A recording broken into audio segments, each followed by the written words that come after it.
வணக்கம். நான் உங்கள் ஜெயா. இன்றைக்கி நம்ம இந்த வீடியோவில் விடுதலைக்கு பின் தமிழ்நாட்டில் நடந்த தொழில்நுட்ப வளர்ச்சியை பற்றி பார்க்கலாம் வாங்க. இன்றைய உலகத்தில் பார்த்திங்கன்னா இயந்திரங்கள் ரொம்ப ரொம்ப தேவையான ஒரு பொருளாயிடுச்சு. காலையில் எழுந்ததுலேருந்து ராத்திரி தூங்குற வரைக்கும் பார்த்தா நம்ம எல்லா வேலைங்களுமே இயந்திரங்கள் நம்பி தான் செஞ்சிட்ருக்கோம். உதாரணமாக பெரும்பாலான வீட்டுக்களை பார்த்திங்கன்னா சமையல் எரிவாயு அடுப்பை தான் பயன்படுத்துகிறாங்க. பயணம் செய்ய மிதிவண்டி, இருசக்கர வண்டி, 4 சக்கர வண்டி, புகை வண்டி, ஆகாய விமானம், கப்பல் இந்த மாதிரி வாகனங்கள்லாம் உதவி செய்யுது. துணி துவைக்கிறதுக்கு, தண்ணி காய்ச்சறதுக்கு, தார் சாலைகள் அமைக்கிறதுக்கு, தரமான கட்டடங்கள் கட்டுவதற்கு, தரணி ஆள்றதுக்கு இன்றைய உலகத்தில் இயந்திரங்கள் உதவி செய்யுது. சமையல் முதல் சாஃப்ட்வேர் வரை, துவைப்பது முதல் தூங்குவது வரை இயந்திரங்கள் ரொம்ப முக்கியமான ஒரு பங்கை வகிக்கின்றன. அரசாங்கங்கள் தங்களது நிர்வாகத்தை எளிதாக நடத்த இயந்திரங்களை பெரு அளவில் உபயோகப்படுத்திக்கிறாங்க. அரசாங்க கோப்புகளை எளிதாக எடுத்து செல்ல 4 சக்கர வாகனம், புகை வண்டி, ஆகாய விமானம் மற்றும் கப்பல் போன்ற வாகனங்கள் பயன்படுகின்றன. குற்றவாளிகளை தண்டிக்கவும் எதிரி நாட்டிடமிருந்து நாட்டை பாதுகாக்கவும் அதிநவீன ஆயுதங்கள்லாம் நமக்கு உதவி செய்யுது. செய்திகளை உடனுக்குடனே பரிமாறவோ இல்லைன்னா எடுத்து செல்லவோ தகவல் தொடர்பு கருவிகள் மிகவும் பயனுள்ளதாக இருக்குது. மனிதனால் செய்ய இயலாத காரியங்களை கூட இந்த இயந்திரங்கள் உதவியால் நம்ம செஞ்சுக்கலாம். கனமான பொருட்களை எடுத்து செல்லவும், அகற்றவும், இடமாற்றவும், எதையும் விரைவாக செய்து முடிக்கவும் பல புது வகையான இயந்திரங்கள் மூலம் மக்கள் வேலைகளை எளிதாக செய்கிறார்கள். ஆடைகள் நூற்கவும், கட்டிடப் பொருட்கள் தயாரிக்கவும் இயந்திரங்கள் பயன்படுத்தப்படுகிறது. தகவல்கள் உடனுக்குடன் பரிமாற கணினி, மின்னஞ்சல், இணையம் என பல வகையான தொழில்நுட்பங்கள் இப்போ வந்துடுச்சு. மருத்துவத்துறையில் பார்த்திங்கன்னா எளிதாக நோய்களை கண்டறிய புது கருவிகள்லாம் வந்துடுச்சு. அறுவை சிகிச்சை செய்வது, மாற்று உறுப்பு பொருத்துவதுன்னு மாதிரி ஏராளமான முன்னேற்றங்கள் அன்றாட வாழ்க்கையில் இயந்திரங்கள் துறையே இல்லைன்னு அளவுக்கு இயந்திரங்கள் பெரும்பங்கு வகிக்குது. இப்போ இந்த இயந்திரங்களோட வகைகளை பார்த்தோன்னா 2 வகைப்படும். ஒன்று மரபு சார்ந்தவை, இன்னொன்று மரபு சாராதவை. மரபு சார்ந்தவை எதுன்னு பார்த்தீங்கன்னா திருப்புமை இயந்திரங்கள், எந்திரமய இயக்கங்கள், அலைவுடைய இயந்திரங்கள், இணைவுடைய இயந்திரங்கள். மரபு சாராதவைன்னா சீரொலி இயந்திரங்கள், நீர்த்தாரை இயந்திரங்கள், கேலா ஒளி இயந்திரங்கள், சிராய்ப்பு தாரை இயந்திரங்கள், மின்மவியல் இயந்திரங்கள், மின் கசிவு இயந்திரங்கள், மின் வேதி இயந்திரங்கள், வேதி இயந்திரங்கள். இந்தியா விடுதலை ஆகிட்டப்புறம் பார்த்திங்கன்னா ஜவஹர்லால் நேரு தலைமையில் இருந்த இந்திய ஒன்றிய அரசு இந்தியாவோட பொருளாதார நிலையில் வளர்ச்சி அடையணும் அப்படின்றதுக்காக ரொம்ப அரும்பாடுபட்டாங்க. அதனாலேயே அவங்க என்ன பண்ணாங்கன்னா 5 ஆண்டு திட்டம் ஒன்று உருவாக்கி பல்வேறு துறைகளில் வளர்ச்சியை உறுதிப்படுத்திக்கிட்டாங்க. அதில் முதன்மையாக இருந்தது பொதுத்துறை, தனியார் துறை, அரசு உதவி பெறும் துறை. இந்த மாதிரி பல்வேறு துறைசார் நிறுவனங்களை உலக நாடுகள் குறிப்பாக ரஷ்யாவோட துணையோடு ஒன்றிய அரசு வார்த்தெடுத்தது. இன்றைய இந்தியா கண்டிருக்கும் வளர்ச்சி என்பது திட்டமிட்டபடி வளர்ச்சி அப்படின்னு நம்ம சொன்னால் அது ஒன்றும் மிக இல்லை. குறிப்பாக தமிழ்நாட்டு மாநிலத்தோட வளர்ச்சி பார்த்திங்கன்னா இந்தியாவில் இருக்கக்கூடிய மற்ற மாநிலங்களை விடவும் அதிகமாக தான் இருக்குது. இப்போ வேளாண்மையில் வளர்ச்சின்னு பார்த்திங்கன்னா வேளாண்மையே பொருளாதார அமைப்பின் அடிப்படை. அது வேளாண்மை இல்லாமல் உலகம் இல்லை. இந்திய மக்களின் முதன்மை தொழிலாக விளங்குகிறது. முதல் 5 ஆண்டு திட்டத்தில் வேளாண்மை திட்டங்களுக்கு 9.37 கோடியும், 2வது திட்ட காலத்தில் 51.2 கோடியும், 3வது திட்ட காலத்தில் 57.2 கோடியும், 4வது திட்ட காலத்தில் 9,348 கோடியும் ஒதுக்கப்பட்டது. இருந்தாலும் வேளாண்மை பொறுத்த மட்டும் தமிழகத்தில் ஒன்றே போல் உள்ள சூழ்நிலை எப்போதுமே கிடையாது. ஏன்னா மழையை நம்பி தான் தமிழகத்தில் நிறையா பகுதிகள் இருக்குது. மரபு சார்ந்த வேளாண்மையை தொடர்ந்து பிடிச்சின்னு வராங்க. மற்றும் கூட்டுப்பண்ணை வேளாண்மை போன்ற முறைகள் இன்னும் பின்பற்றவில்லை. தமிழகத்தை பொறுத்த மட்டும் தஞ்சை, திருச்சி, நெல்லை இந்த பகுதிகளெலாம் வேளாண்மையில் சிறந்து விளங்குது. ஆனால் தமிழகத்தில் உள்ள வேறு சில பகுதிகள் தொடர்ந்து வறட்சியால் தான் பாதிக்கப்பட்டு வருது. அதே சமயத்தில் இந்தியா விடுதலை அடைந்த பிறகு பவானிசாகர் அணை, அமராவதி அணை, மணிமுத்தாறு அணை, சாத்தனூர் அணை, பெருசாணி அணை, வைகை அணை, ஆழியார் அணை, சேர்வராறு அணை இந்த மாதிரி நிறைய அணைகள்லாம் தமிழகத்தில் கட்டியிருக்கோம். முதல்ல நில உச்சவரம்பு கொண்டு வந்தபோது ஒவ்வொருவரும் அதிகபட்சமாக 30 ஸ்டாண்டர்ட் ஏக்கர் நிலம் மட்டுமே வச்சுருக்கலாம் அப்படின்ற ஒரு வரையறை இருந்தது. இருந்தாலும் இது போதிய பலனை தரல அப்படின்றதுனால திராவிட முன்னேற்ற கழக ஆட்சியில் அதை 15 ஸ்டாண்டர்டு ஏக்கர் அப்படின்னு குறைச்சாங்க. சுதந்திரத்துக்கு பின் தமிழகத்தில் பார்த்திங்கன்னா கரும்பு, நெல், பருத்தி, சோளம், கம்பு இந்த விலை பொருட்களோடைய ஒட்டு ரகங்கள்லாம் உருவாக்கப்பட்டன. இதன் காரணமாக தமிழகத்தில் சுமார் 1971க்குள்ளேயே உணவுத்துறையில் தன்னிறைவு ஏற்பட்டுடுச்சு. உணவுப் பொருட்கள் விலையேற்றம் ஏற்பட்ட போதிலும் அது வாங்குகிற சக்தியும் மக்கள்கிட்ட பெருகுச்சு. இதனால் இந்தியாவிலே பசுமை புரட்சி கண்ட 2வது மாநிலமாக தமிழகம் விளங்குது. ஒருங்கிணைந்த வேளாண்மை வளர்ச்சி கிராமத்தில் உள்ள தரிசு நிலங்களை சாகுபடி கொண்டு வருவது, நீர்வள ஆதாரங்களை பெருக்குதல், சூரிய சக்தி பம்பு செட்டுகள் அமைத்தல், வேளாண்மை விளைபொருட்களை மதிப்பு கூட்டி சந்தைப்படுத்துதல், கால்நடை நலம் காத்து பால் உற்பத்தியை பெருக்குதல், வருவாய்த்துறை மூலம் புதிய பட்டா மற்றும் பட்டா மாறுதல், கூட்டுறவு சங்கம் மூலம் அதிக அளவில் பயிர் கடன்கள், பாசன நீர் வழித்தடங்களை தூர்வாருதல், இதெல்லாம் இந்த திட்டத்தோட நோக்கம். தொழில்துறைகளை வளர்ச்சின்னு பார்த்திங்கன்னா தமிழ்நாடு இந்தியாவோட 4வது பெரிய மாநிலம். இது பலதரப்பட்ட உற்பத்தி துறையை தமிழ்நாட்டில் இருக்குது. அது மாத்திரம் இல்லாமல் ஆட்டோமொபைல்கள், வாகன உதிரி பாகனங்கள், பொறியியல் மருந்துகள், ஆடைகள், ஜவுளிகள், தோல், ரசாயனங்கள், பிளாஸ்டிக், இந்த தொழில்களெல்லாம் முன்னணியில் தமிழ்நாடு இருக்குது. தொழில் மயமாக்கலில் பார்த்திங்கன்னா தமிழ்நாடு ஒரு முன்னோடி மாநிலமாக பல ஆண்டுகளாகவே இருக்குது.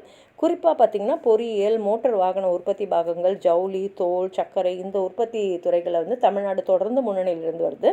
1991ஆம் ஆண்டில் உலகமயமாக்குதல் கொள்கை அறிமுகப்படுத்தப்பட்டது.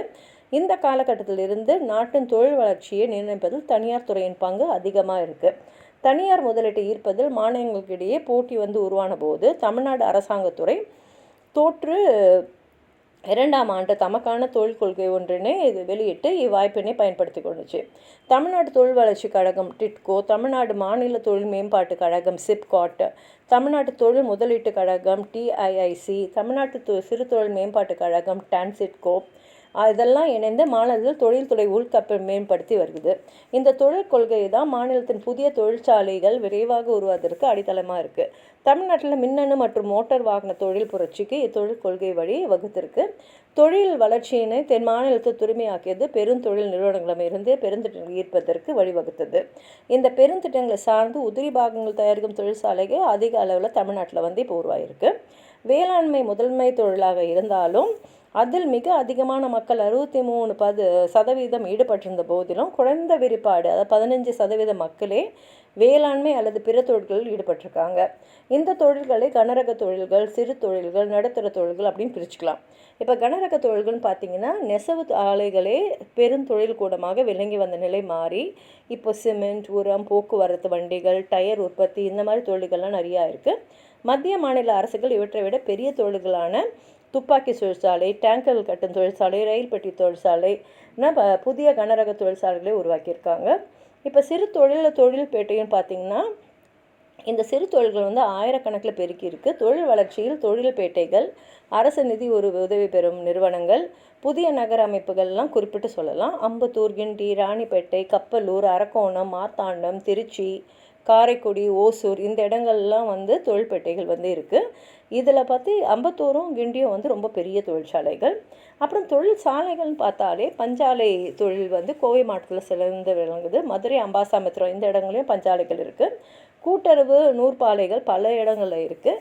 சர்க்கரை உற்பத்தியும் புதிய மேலாண்மை முறைகளும் விளைவாக இதெல்லாம் பெருகி இருக்குது. கரும்பு ஆலை தொழில் கிராமப்புற முன்னேற்றத்துக்கு சாலை வசதி, மின்சார வசதி, வேலைவாய்ப்பு அளிக்கிறது, இதிலெல்லாம் முன்னேற்றம் இருக்குது. டால்மியாபுரம், தழையூத்து, துலுக்கப்பட்டி, சங்கரகிரி போன்ற இடங்களெல்லாம் பார்த்திங்கன்னா சிமெண்ட் உற்பத்தி தொழிற்சாலைகள் இருக்குது. 1976 தமிழ்நாடு சிமெண்ட் நிறுவனம் ஏற்பட்டுச்சு. போக்குவரத்து ஊர்திகள் உற்பத்தி செய்யும் தொழிற்சாலைகள் Ashok Leyland, Standard Motors Limited, இதெல்லாம் குறிப்பிட்டு நம்ம சொல்லலாம். தோல் தொழிலை பொறுத்தமட்டிலும் தமிழ்நாட்டில் பார்த்திங்கன்னா சுமார் 400க்கும் மேற்பட்ட தொழிற்சாலைகள் இருக்குது. முதலாக 1964 சென்னை அடுத்த மாதவரத்தில் தோல் தொழிலில் வளர்ச்சிக்கு என முதல் தொழில்பேட்டையை உருவாக்குனாங்க. தற்போது ஆம்பூர், வாணியம்பாடி, மேல் விஷாரம், இந்த இடங்களெல்லாம் தோல் உற்பத்தி செய்கிற மையங்கள் இருக்குது. அதே மாதிரி மத்திய அரசோட நிறுவனங்கள் பார்த்திங்கன்னா சுதந்திரத்துக்கு பின்னாடி தமிழ்நாட்டில் சுமார் 10க்கும் மேற்பட்ட மத்திய அரசு நிறுவனங்கள் இருக்குது. அதில் முக்கியமாக பார்த்திங்கன்னா இணைப்பு பொட்டி தொழிற்சாலை, நெய்வேலி பழுத்த நிலக்கரி நிறுவனம், இந்துஸ்தான் டெல்லி பிரிண்டர்ஸ் நிறுவனம், இந்துஸ்தான் ஃபோட்டோ ஃபிலிம்ஸ், பாரத கனரக தொழிற்சாலை, எண்ணெய் சுத்திகரிப்பு நிலையம், உர தொழிற்சாலை, எண்ணூர், சேலம், இந்த மாதிரி இடங்களெல்லாம் எஃகு தொழிற்சாலை, பாய்லர் துணி தொழிற்சாலை, ஆவடி டேங்க் தொழிற்சாலை, துப்பாக்கி தொழிற்சாலை, இதெல்லாம் நம்ம குறிப்பிட்டு சொல்லலாம்.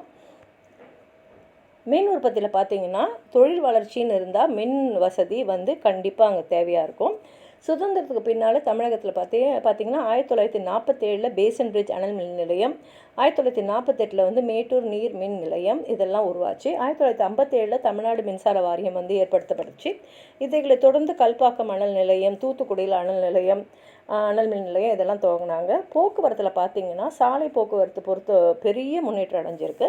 1947 சென்னை நகர பேருந்துகள் தேசியமயமாக்கல் திட்டம் தொடங்கி 1948 முடிவெட்டுச்சு. 1972 பல்லவன் போக்குவரத்து கழகம் உருவானது. அதன் பின் பார்த்திங்கன்னா பல புதிய போக்குவரத்து கழகங்கள் உருவாகி பொருளாதார முன்னேற்றத்துக்கு வழிவகுத்திருக்கு. ரயில் போக்குவரத்தில் பார்த்திங்கன்னா தமிழகம் வேகமான வளர்ச்சியை பெற்று வருது. இந்தியா விடுதலை அடைந்த பின்னர் நெல்லை நாகர்கோவில் இடையும், திண்டுக்கல் கரூர் இடையும், சேலம் தருமபுரி பெங்களூரு இடையும் புதிய ரயில் பாதைகள் அமைக்கப்பட்டன. தமிழ்நாட்டில் இருக்கக்கூடிய மீட்டர் கேஜ் ரயில் பாதைகள்லாம் அகல ரயில் பாதைகளாக மாற்றி இதனால் ரயிலில் பயணம் செய்வரோட எண்ணிக்கை பல மடங்கு அதிகமாக இருக்குது. தகவல் தொழில்நுட்பம்னு பார்த்திங்கன்னா தகவல் தொழில்நுட்பம் சார்ந்த சேவைகளை பற்றி நம்ம முதல்ல தெரிஞ்சுக்கணும். இதில் இருக்கக்கூடிய வளர்ச்சியை பற்றி நம்ம தெரிஞ்சுக்கும் போது இந்த வளர்ச்சியை கணிப்பொறி தொழில்நுட்பம் அது மாத்திரம் இல்லாமல் தகவல் தொழில்நுட்பம் அப்படின்ற வளர்ச்சியை நம்ம அடிப்படையாக தான் வச்சு பார்க்கணும். அண்மை காலங்களில் பார்த்திங்கன்னா இந்த தொழில் நுட்பங்கள் ரொம்ப வளர்ச்சியை பார்த்துருக்கு. வணிகத்தோட இரு பிரிவுகளான பொருள் விற்பனை, சேவை வழங்கல் இரண்டையும் நம்ம பிரித்து எடுத்து பார்க்கணும். ஒரு கணிப்பொறியை விற்கிறது பொருளை விற்பனையில் அடங்கும். அதே அந்த கணிப்பொறியில் ஏதாவது பழுது ஏற்பட்டால் அதை சரி செய்கிறது அதெல்லாம் சேவை வழங்கலில் வரும். ஒரு மென்பொருளை உருவாக்கி நிறைய பேருக்கு விற்கிறது பொருள் விற்பனையில் வரும். ஆனால் குறிப்பிட்ட வாடிக்கையாளரோட தேவைக்கேற்ப ஒரு மென்பொருளை உருவாக்கி கொடுக்கறது, அதை நடைமுறைப்படுத்தி தொடர்ந்து பராமரித்து வருவதெல்லாம் சேவையில் அடங்கும். தமிழ்நாடு பொறுத்த அளவில் இந்த 2 துறைகளுமே ரொம்ப சிறந்து விளங்குது. அடுத்தது தொழில்நுட்ப கல்வி பார்த்திங்கன்னா தமிழ்நாட்டில் தொழில்நுட்ப கல்வி வளர்ச்சிக்குன்னே அண்ணா தொழில்நுட்ப பல்கலைக்கழகம் அமைக்கப்பட்டது. இதில் பல்வேறு பொறியியல் கல்லூரிகளும் 59 பாலிடெக்னிக் கல்லூரிகளும் இடம்பெற்றிருக்கின்றன.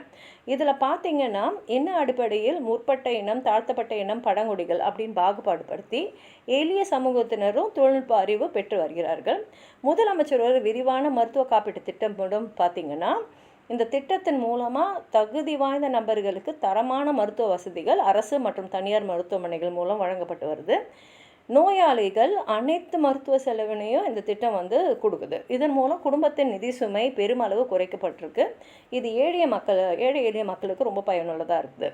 நான் முதல்வன் திட்டம்னு பார்த்திங்கன்னா தற்போது முதலமைச்சரால் 2022 ஆண்டு மார்ச் மாதம் அறிமுகப்படுத்தப்பட்ட நான் முதல்வன் திட்டம் அரசு பள்ளியிலும் மாணவர்களுக்கும் உயர்கல்வி மற்றும் தொழில் வளர்ச்சிக்கான விரிவான மற்றும் பயனுள்ள வழிகாட்டுதலை வழங்குறதுக்கான முயற்சியில் இந்த திட்டம் வளர்ந்து வருது. பள்ளி கல்வி மற்றும் உயர்கல்வி துறைகளில் கூட்டு முயற்சிகள் மூலம் இது செயல்படுத்தப்படுது. இதனால் தமிழ்நாட்டில் பார்த்திங்கன்னா உயர்கல்வியில் மொத்த சேர்க்கை விகிதத்தில் கணிசமான அதிகரிப்பை நம்ம பார்க்க முடியுது. இந்த திட்டம் மாணவர்களுக்கு சரியான வழிகாட்டுதல் மற்றும் ஆதரவுடன் மாணவர்களுக்கு திறன்களை அங்கீகரிக்கிறது, அவர்களை தேர்ந்தெடுத்த துறைகளில் சிறந்து விளங்கக்கூடிய வாய்ப்புகளை வழங்குது. நான் முதல்வன் திட்டத்தின் முக்கிய நோக்கம் அனைத்து மாணவர்களுக்கும் தங்கள் பள்ளி கல்வியை முடித்தவுடன் அர்த்தமுள்ள வேலைவாய்ப்புடன் கூடிய உயர்கல்வி படிப்புகளை தொடர்றதுக்கு ஊக்கமளிக்கிறது தான்.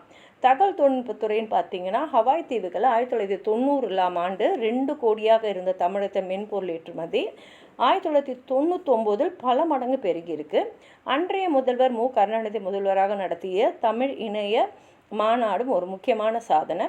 2000 முதலாக சென்னையில் தரமணியில் தகவல் தொடர்பு நுட்ப பூங்கா உருவாக்கப்பட்டுச்சு. கோவையிலும் அதே போல் பிரம்மாண்டமான ஒரு தகவல் தொழில்நுட்ப பூங்கா ஐடி பார்க் உருவாக்கப்பட்டது. பன்னாட்டு மூலதனத்தை தமிழ்நாட்டுக்கு கவர்க்கவும் இது மிகவும் உதவியாக இருந்திருக்கு. இதனால் இந்தியாவில் தகவல் தொகுப்பு தொழில்நுட்ப குறிக்கும் 3 மாநிலங்களில் ஒன்றாக குறுகிய காலத்திலே தமிழகம் உயர்ந்திருக்கு. தொழில்துறையில் வேலைவாய்ப்புகளும் உருவாக்குறதுல தமிழ்நாடு மிக வேகமாக முன்னேறி வருவதற்கு அண்மைகால சான்றுகள் சிலதை பார்க்கலாம். தமிழகத்திலிருந்து ஐடி மற்றும் ஐடிஇஎஸ் ஏற்றுமதி 2018-19 10% வளர்ச்சி விகிதத்துலையும் 1.39 லட்சம் கோடி, அதாவது 19.9 பில்லியன் அமெரிக்கன் டாலர்கள். இது தற்போது பன்மடங்காக அதிகரிச்சிருக்கு.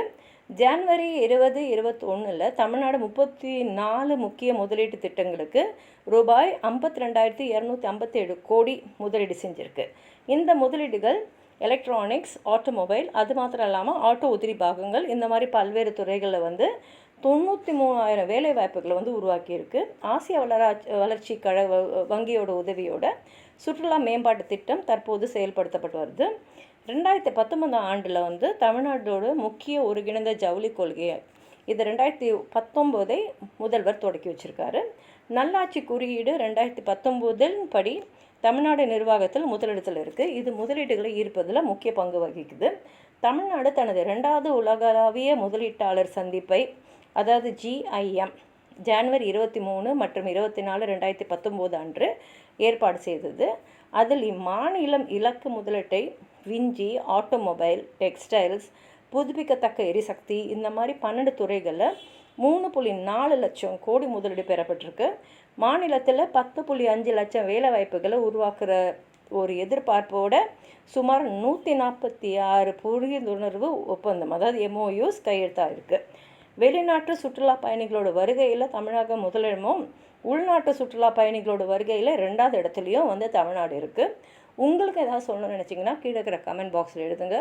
இந்த வீடியோ லைக் பண்ணுங்கள், உங்கள் ஃப்ரெண்ட்ஸோடு ஷேர் பண்ணுங்கள். சப்ஸ்கிரைப் பண்ணாதவங்களாம் ப்ளீஸ் சப்ஸ்கிரைப் பண்ணி சப்போர்ட் பண்ணுங்கள். நன்றி.